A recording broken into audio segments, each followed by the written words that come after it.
Bienvenue à tous dans ce nouveau numéro de Maghreb Orient Express. C'est la guerre en Libye. La France, la Grande-Bretagne et les États-Unis bombardent depuis hier des sites stratégiques du régime. Des avions du Qatar ont également survolé tout à l'heure le ciel libyen. Image ici des destructions sur la route qui relie Ajdabiya à Benghazi dans l'est du pays. Les forces de l'opposition libyenne, elles, restent mobilisées.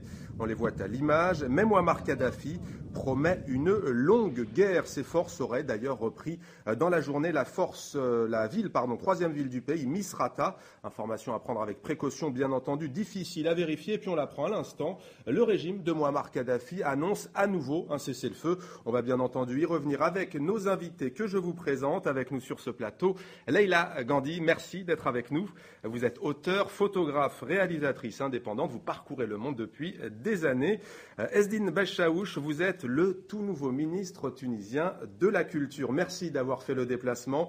Vous venez de participer à plusieurs débats au Salon du Livre à Paris. On précise également que vous êtes archéologue de formation, j'allais dire architecte, archéologue et académicien. Asni Abidi, vous dirigez le Centre d'études et de recherche sur le monde arabe et méditerranéen à Genève.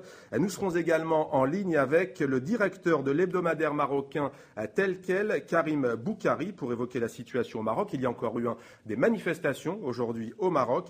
Première question, monsieur le ministre, elle est pour vous. Cette intervention militaire étrangère en Libye, selon vous, elle était nécessaire ? Écoutez, disons d'abord qu'elle est légitime, c'est très important, car les Nations Unies, par l'organe le plus important, c'est-à-dire le Conseil de sécurité, et à la demande de la Ligue arabe. Il ne faut pas oublier, je crois qu'il faut absolument éviter de brouiller les cartes.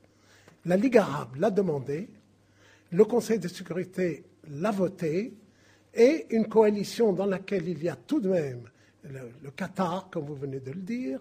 Nous avons appris que les Émirats vont s'y mettre, mais il ne s'agit pas que tous les pays arabes s'y mettent.